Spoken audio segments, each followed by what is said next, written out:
నమస్కారం NS news కి స్వాగతం. నా పేరు ఉషా. ముందుగా ముఖ్యాంశాలు. కేతాన్పల్లి మున్సిపల్ కౌన్సిల్ సమావేశంలో మంత్రి ఎంపీ సమక్షంలోనే కాంగ్రెస్ నేతలు, మహిళా, బీఆర్ఎస్, సిపిఐ కౌన్సిలర్ల పట్ల అనుచితంగా, అప్రజాస్వామ్యంగా వ్యవహరించారని మాజీ ఎమ్మెల్యే గొంగిడి సునీత ఆగ్రహం వ్యక్తం చేశారు.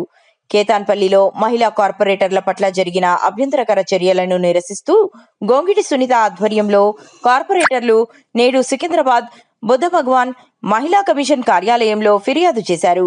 సుమాటోగా కేసును తీసుకొని విచారణ జరిపి తగిన చర్యలు తీసుకోవాలని విజ్ఞప్తి చేశారు. నమస్కారం. నిన్న మున్సిపల్ ఆఫీస్లో కౌన్సిలరు నా పేరు మిట్టపల్లి సరిత.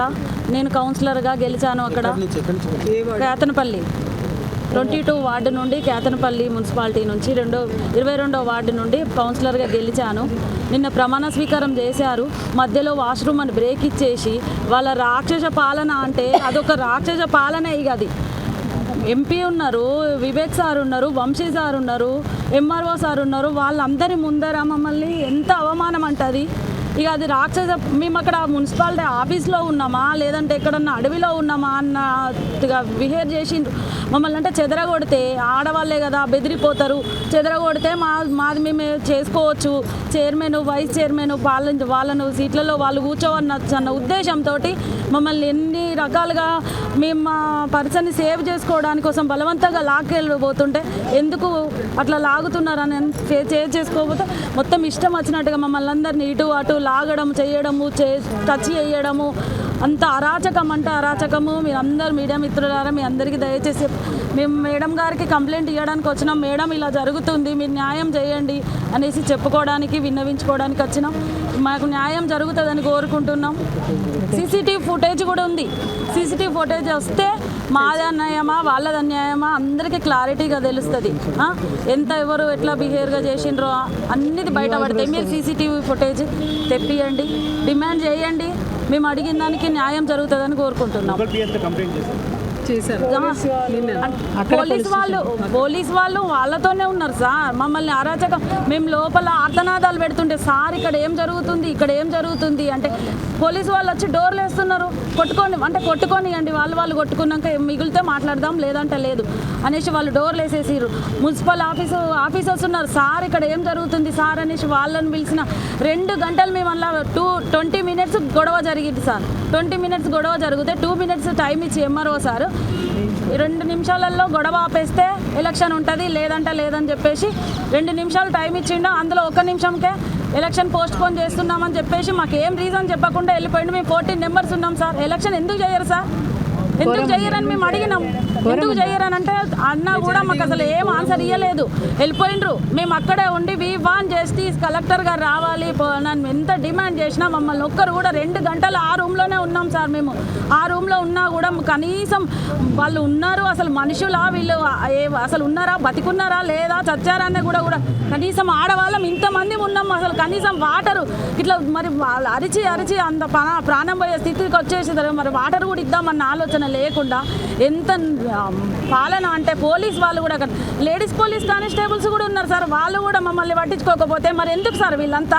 ఈ ప్రభుత్వం ఎందుకు, ఈ పోలీస్ డిపార్ట్మెంట్ ఎందుకు ఇంత అరాచకం చేసిన?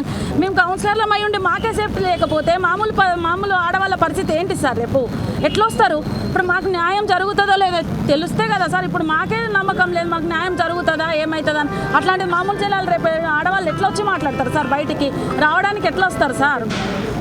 14 మెంబర్స్ ఉన్నాము. ఎందుకు చేయలేదో రీజన్ అడగండి మీరైనా కూడా. ఎందుకు చేయలేదు, కారణాలు ఏంది? వాళ్ళు ఏ వివరణ ఇవ్వకుండా వెళ్ళిపోతే మేము ఏం చేయాలి అక్కడ చెప్పండి మీరు? 14 మెంబర్స్ కోరం ఉన్నది, మేము కామ్గా కూర్చున్నాం. వాళ్ళు వచ్చి మా మీద పడిపోతే మేము ఏం చేయాలి సార్? ఇది కాకుండా ఎంఆర్ఓ సార్ బయటకు వచ్చేసి మీడియా మిత్రులకి ఏం చెప్తారు?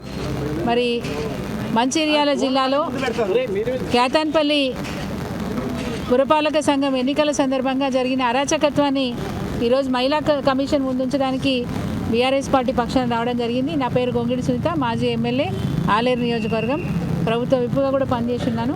మరి మా బీఆర్ఎస్ పార్టీ మహిళా నాయకురాళ్ళం ఈరోజు బీఆర్ఎస్ పార్టీ కౌన్సిలర్లకు సిపిఐ పార్టీ మహిళా కౌన్సిలర్లకు జరిగిన అన్యాయాన్ని మహిళా కమిషన్కి వినిపించడానికి రావటం జరిగింది. 16వ తారీఖు నాడు ఎన్నికల సందర్భంగా మరి 22 కౌన్సిలర్లు ఉంటే కేతనపల్లిలో 22 వార్డులలో మరి అలయన్స్తోని బీఆర్ఎస్ పార్టీ సిపిఐ పార్టీ కలిసి పోటీ చేస్తే 14 సీట్లు అంటే బీఆర్ఎస్ సిపిఐ కలిసి 14 సీట్లు కైవసం చేసుకుంటే 22లో కాంగ్రెస్ పార్టీ 7 సీట్లు దక్కించుకుంది. అందులో ఒక క్యాండిడేట్ ఇండిపెండెంట్గా ఉన్నారు. ఇట్లాంటి సందర్భంలో మెజారిటీ సభ్యులు కాంగ్రెస్ సిపిఐ కలిసి ఉన్నారు కాబట్టి 14 మంది ఉన్నారు కాబట్టి BRS party and CPI party కలిసి 14 సభ్యులు ఉన్నారు కాబట్టి ఖచ్చితంగా బీఆర్ఎస్ పార్టీ చైర్పర్సన్ని కైవసం చేసుకునే అవకాశం ఉంది కనుక స్వయంగా స్థానిక ఎమ్మెల్యే గారు మంత్రి గారు వివేక్ గారు ఎక్స్ అఫిషియో మెంబర్గా ఆ ఎన్నికకు అటెండ్ అవ్వడమే కాకుండా అక్కడ ఎంపీ గారు కూడా ఆ ఎక్స్ అఫిషియో మెంబర్గా వారు కూడా ఎన్నికల సమావేశానికి వారు కూడా హాజరైనారు. వారి సమక్షంలోనే బాజాబ్తా మంత్రి గారి సమక్షంలోనే కాంగ్రెస్ పార్టీకి సంబంధించిన కౌన్సిలర్లు ఇండిపెండెంట్గా గెలిచిన గుర్రం శ్రీనివాస్ అనే కౌన్సిలరు మహిళా కౌన్సిలర్ల మీద దాడి చేయడమే కాకుండా మున్ని అనే కౌన్సిలర్ని సిపిఐ పార్టీ నుంచి గెలిచిన కౌన్సిలర్ని చేతితో పాటు ఎత్తుకెళ్ళడానికి ప్రయత్నం చేసినారు. వారిని ఎత్తుకెళ్తా ఉంటే ఇక్కడున్న మా మహిళా కౌన్సిలర్లు అడ్డుకోవడానికి అడ్డంగా నిలబడి అన్న ఇది పద్ధతి కాదు, ఇది మంచిది కాదని చెప్పి వాళ్ళు అక్కడ ఎలక్షన్ ఆఫీసర్గా ఉన్న తహసీల్దార్ని వేడుకుంటూ మంత్రి గారు మీ ముందరే కుర్చీలు విరగొడతా ఉన్నారు, మీ ముందరే మమ్మల్ని నెట్టేస్తూ ఉన్నారు, మమ్మల్ని కొడతా ఉన్నారు, మీరు చెప్తే వాళ్ళు ఆగరా చెప్పండి అని వేడుకుంటే కూడా చేతులు జోడించి వేడుకుంటే కూడా ఆయన మంత్రి గారు చేతులు కట్టుకొని కూర్చున్నారంట. కానీ వీళ్ళ మీద దాడి జరుగుతూ ఉంటే మహిళా కౌన్సిలర్ల మీద దాడి జరుగుతూ ఉంటే పట్టించుకున్న పాపాన పోలేదు. ఇంత అన్యాయంగా అరాచకాన్ని సృష్టిస్తున్న కాంగ్రెస్ పార్టీ ఏం కోరుకుంటుందో అర్థం కాని పరిస్థితి. మహిళా రిజర్వేషన్ వచ్చినా మాకు మహిళలకు అవకాశాలు వస్తున్నా మరి మమ్మల్ని ముందర పడనీయకుండా మానసికంగా మమ్మల్ని క్షోభ పెడుతూ అబ్యూజింగ్ అనేది ఎట్టి పరిస్థితుల్లో కూడా సహించరాని చర్య. ఒక కామన్ మ్యాన్కి అంటే ఒక సాధారణ మహిళకు కూడా ప్రొటెక్షన్ లేదా? ఈరోజు కౌన్సిలర్గా గెలిచిన వాళ్ళకు కూడా మరి కౌన్సిల్ హాల్లో ఎలక్షన్ ఆఫీసర్ ముందర మంత్రి గారి సమక్షంలో వారిని తాకరాని చోట తాకుతూ మరి వారిని ఇబ్బంది పెడతా ఉంటే కూడా ఈరోజు మహిళా కౌన్సిలర్కి ఒక రక్షణ లేదు ఈ ప్రభుత్వంలో. అంటే మంత్రి గారి సమక్షంలో రక్షణ లేదు అంటే ఇంకా సాధారణ మహిళలకు ఎట్లాంటి రక్షణ ఉంటుంది అనేది సమాజం ఆలోచించాల్సిన అవసరం ఉన్నది. ఏదేమైనప్పటికీ కాంగ్రెస్ పార్టీ దురాఘాతాల్ని మేము ఖండిస్తూ ఉన్నాం. అందుకే ఈరోజు మహిళా కమిషన్కు మేము మహిళా నాయకురాలు మా బృందం బీఆర్ఎస్ పార్టీ తరఫున మరి వేడుకోవడానికి వచ్చినాం. మా మహిళా కౌన్సిలర్కి ఎన్నిక కూడా వాయిదా వేసినారు, కుట్రపూరితంగా ఎన్నిక వాయిదా వేసినారు. ఎలక్షన్ జరిగే వరకు 16 నాడు ఎన్నిక వాయిదా వేసినారు, 17 నాడు ఎన్నిక వాయిదా వేసినారు. ఇక భవిష్యత్తులో ఎప్పుడు ఎస్సీసీ అంటే స్టేట్ ఎలక్షన్ కమిషన్ ఎప్పుడు తారీఖు నిర్ణయిస్తే ఆ రోజు ఎన్నిక జరుగుతుంది. ఆ రోజు వరకు కూడా మా మహిళా కౌన్సిలర్లకి మా కౌన్సిలర్లకి 14 మందికి ప్రొటెక్షన్ కావాలని కోరుకుంటా ఉన్నాం. తప్పకుండా డీజీపీ గారికి కూడా ఒక వినతి పత్రం అందజేస్తాము. అట్లాగే స్టేట్ ఎలక్షన్ కమిషన్ని కూడా వేడుకుంటాం. ఇది ప్రజాస్వామ్యబద్ధంగా ఎన్నిక జరగాలని చెప్పి మేము కోరుకుంటున్నాం. ఇంకొక ముఖ్యమైన విషయం ఏంటంటే ఇందులో మంత్రి గారు పాత్ర ఏముందో కూడా చాలా స్పష్టంగా చెప్తాం. జనరల్గా ఎలక్షన్ జరిగినప్పుడు వీళ్ళ కౌన్సిలర్లది ప్రమాణ స్వీకారం అయిపోయిన తర్వాత చైర్పర్సన్ వైస్ చైర్పర్సన్ యొక్క ఎన్నిక ప్రక్రియ ప్రారంభం కావాలి. కానీ అవసరం లేని చోట మంత్రి గారు నేను స్పీచ్ ఇస్తా అని చెప్పి వారు స్పీచ్ ఇచ్చి అక్కడున్న బీఆర్ఎస్ సిపిఐ అభ్యర్థులను మీరు మాకే మద్దతు ఇవ్వండి, రేపు ఫండ్స్ ఇచ్చేది మేమే, ప్రభుత్వం మాది కాబట్టి ఏదైనా మాతోనే అవుతుంది కాబట్టి అని చెప్పి స్పీచ్లు ఇచ్చినారు.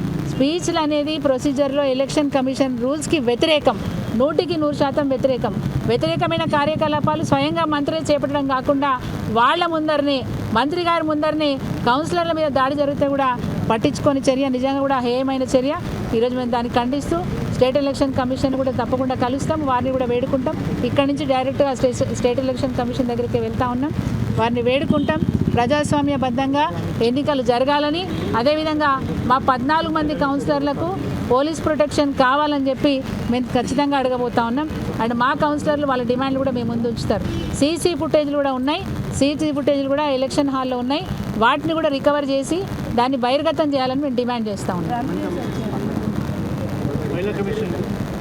మహిళా కమిషన్లో ఇప్పుడు మీకు తెలుసు చైర్పర్సన్ లేరు, మెంబర్ సెక్రటరీ గారు ఉన్నారు. వారు వెంటనే చర్యలు తీసుకుంటామన్నారు. మేము సుమోటో కింద దీన్ని కేసు టేకప్ చేయాలని చెప్పినాం. రేపే మా మహిళా కమిషన్ ఆఫీసర్స్ నేను పంపిస్తాననే మాట చెప్పినారు. అది అంటే పాజిటివ్ రెస్పాన్సే ఇచ్చినారు. మేము ఆశాభావాన్ని వ్యక్తం చేస్తున్నాం. తప్పకుండా మహిళల పట్ల జరిగిన అన్యాయానికి వారు న్యాయం చేస్తారని మేము భావిస్తూ ఉన్నాం. Thank you. అండ్ మమ్మల్ని అట్లా ఇష్టం వచ్చినట్టు చేసి చేతులు మెలేసి మమ్మల్ని పక్కగా నెట్టి ఆగమాగం చేసిండు ఒకటి గురించి. ఇంకా మేము ఇక్కడ పోలీస్ వాళ్ళు వచ్చి డిపార్ట్మెంట్ వాళ్ళు వచ్చి డోర్లు పెట్టడం, వీళ్ళని బతిలాడడం, వీళ్ళని వద్దన్నా ఆపడం. ఎంఆర్ఓ మినిస్టర్ గారు కాదు మినిస్టర్ ఎంపీ వాళ్ళు అక్కడే ఉన్నారు. వద్దని చెప్పండి సార్, వద్దని చెప్పండి సార్. ఎంత చేతులు వేడుకున్నా మమ్మల్ని మాత్రం ఎట్లా చేసారు అంటే మేము అడవిలో ఉన్న వాళ్ళకు రక్షణ ఉంది, మాకు లేదు అక్కడ. ఇప్పుడు మేము ఇంటికి వెళ్ళలేము. మా పిల్లలు ఎక్కడ ఉన్నారో మేము ఎక్కడ ఉన్నారో అసలు ఎవ్వరికి తెలియకుండా ఇట్లా ఉంటాను. మేము ఇప్పుడు ఇంటికి వెళ్ళినా మాకు ప్రొటెక్షన్ లేదు, సేఫ్టీ లేదు. మేము ఎక్కడ ఏం చేయాలి? ఇక్కడి వరకు వచ్చింది మీరు ఉన్నారని మాకు ఖచ్చితంగా ప్రొటెక్షన్ అవసరం. మా ఫ్యామిలీ మొత్తం అట్లా మా ఇంటి చుట్టూ తిరుగుతూ బెదిరిస్తున్నారని మేము 2 రోజుల నుంచి మేము వేరే దగ్గర ఉన్నాం. మా పిల్లలు వేరే చోటు ఉన్నారు. మళ్ళీ నైట్ కల్లా ఇట్లా జరిగేసరికి మళ్ళీ అప్పటికి మమ్మల్ని మా వెంట చేజ్ చేస్తున్నారు. మమ్మల్ని మేము తప్పించుకొని ఇక్కడి వరకు వచ్చినాం. కానీ మేము ఇప్పుడు ఇంటికి వెళ్తే మాత్రం మమ్మల్ని ఉంచారు వాళ్ళు ఖచ్చితంగా. వాళ్ళు ఏదో ఒకటి బెదిరింపులే. ఇంకే నీకు అక్కడున్నా కూడా నీకు మీ అత్తయ్యతో మాకు మిస్సింగ్ కేసు పెట్టిళ్ళు, అది అయిపోయింది. ఇంకా ఇట్లాంటి కాంగ్రెస్ వాళ్ళు ఆగమాగం చేసుకుంటే మమ్మల్ని ఇట్లా చేస్తున్నారు. ఏదైనా మీరే చేయాలి. ఇంకా మమ్మల్ని తనకి బీఆర్ఎస్ పార్టీ నుండి టికెట్ వచ్చింది, తను పోటీ చేసింది. Thank you.